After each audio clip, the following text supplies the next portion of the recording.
cannon firing, I expect a certain level of enthusiasm before we can do this. So, good afternoon. Good afternoon. Oh, that was much better. Thank you very much. My name is Brett. I'd like to welcome you here to our upper gun platform today. Joining me here is Justin. Everyone say, hi, Justin. Hi, Justin. Hello, everyone.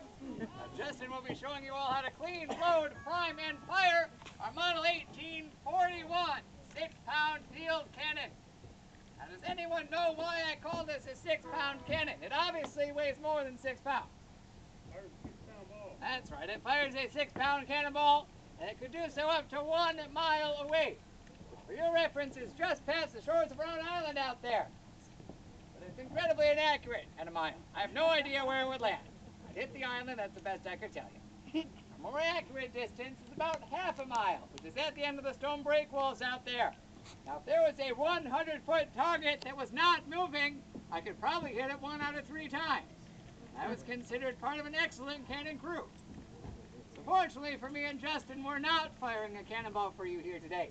I know that's a disappointment, and you can all say, "Aww." Justin and I would love nothing more than to fire a cannonball for you, but we just can't. There's a couple of reasons for that. One reason is safety. You know, there's a lot of ferries out there, and I'm sure you folks would not have appreciated a cannonball coming crashing through your ferry boat today. So we don't want to ruin anyone else's vacation. Another reason we can't is that it's actually historically inaccurate. We wouldn't have been firing cannonballs in the 1880s either. Does anyone remember what model year I said this was? 1841, exactly right. So in the 1880s, the United States Army saw fit to send us 40-year-old cannons. Might tell you something about Fort Mackinac's military importance at the time, or lack thereof. But that's because we were a national park at the time. Not many people attack national parks. National parks don't attack very many people. We have this cannon just to fire ceremonial salutes. We'd actually have several of them for that purpose. We fire salutes every morning at 6:30 a.m. When the flags went up, it would sound reveille. And we'd fire every evening at 5 o'clock, which was the end of the workday. That's when the flags came down. We fire it on special holidays like Memorial Day or the 4th of July. And on the 4th of July, we used 6 of our cannons to fire a 38-shot salute. 1 shot every 30 seconds, starting at dawn. Imagine that wake-up call if you were downtown. You would definitely know what holiday it was. Does anyone know why we chose 38, by the way? 38 states in the Union at the time. Exactly right. Didn't quite have 50 yet. Now, so that's the kind of things we were firing for. And we're going to show you how to fire one of those blank salutes here today. Now, to fire one of those salutes, we'd have 2 or 3 soldiers come up here. We prefer to have 3. So do I have a volunteer? How about you and the number 7 right there? Come on up. What is your name, sir? Nice to meet you, Brody. I'm Brett. What hand do you write with, Brody? What hand do you write with? Right? Can I see your left hand, just in case anything goes wrong? Wonderful. Why don't you step up here to the back of the cannon for me? See this hole on top? It's covered up nice and tight with your thumb. Fantastic. Now this position is called thumb stalling. So I guarantee you it's very safe, but Justin and I are going to just take a few steps back for our own safety here today. I am, of course, just kidding. This is very safe, but it's very important. It's called thumb stalling. What he's doing is using his thumb to cut off the air supply to the breech of the cannon by covering the touch hole. This makes sure that no air gets in or out of the breech, which makes our cleaning process a lot more efficient. And the first tool that Justin has here is called a gunner's worm or auger. This is a double corkscrew device. He's going to run down there to scrape out any solid debris that might be left from a previous firing. He wants to get that out because there might be sparks left on that debris.